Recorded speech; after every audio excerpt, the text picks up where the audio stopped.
Wakurugenzi, mbona wanajeshi wa Air Force wanakuanga na hasira hivyo? Juni wanajeshi wa anga. So, wakurugenzi, haha, my man, mkurugenzi in the building, and you see mkurugenzi in the building, you just know that it's got the juice. So, tuna kijana hapa hivyo kwa jina la Kevo. Kevo ako na sapa. Oh, ulimpea.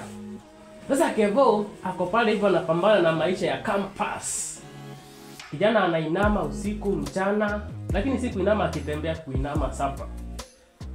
Kijana amepambana na maisha yake, Sasa Kevo isipokuwa bado kukua student, bado yeye ni pilot.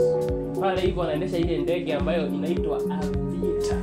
Sasa siku moja sasa Kevo amepiga strategy yake safi sana. Nashangaa sasa leo natoa mafuta ya ndege wapi? Napiga strategy hivi. Akakuja na plan. Plan ilikuwa gani hiyo? Kupigia mzazi wake ili apate pesa za kufuel ndege. Kevo akachukua simu. Hello Madheo, sijui nini, akamwambia hata after ameenda shule amechange course. Ya sasa siku hizi anafanya hiyo ya kukua pilot, na wameambiwa anunue mafuta ya ndege. Kumbe kijana anabai mafuta ya kuendesha ndege ya Aviator. Mzazi akamsukumia pesa yake pale hivyo. Ndio hiyo anajaribu bahati yake.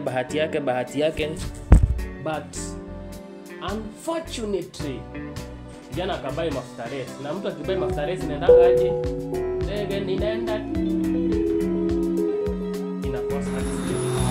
So kama hiyo tabia ikakuwa imemuingia zile shopping ametumwa na chuna kiasi, anaenda kwa Aviator. School fees akaanza kunyemelea pia school fees yake, and with no time unapata jamadi sometimes unapata school fees amepewa school fees, ametumia school fees nusu kwa Aviator inaisha, na bado anataka ku survive as a student. Unajua saa bila school fees hadi shule huwezi enda. And but finally alienda hivyo aka open up kwa mabeshte wake na akasema hiyo tabia ikaisha. Thank you so much.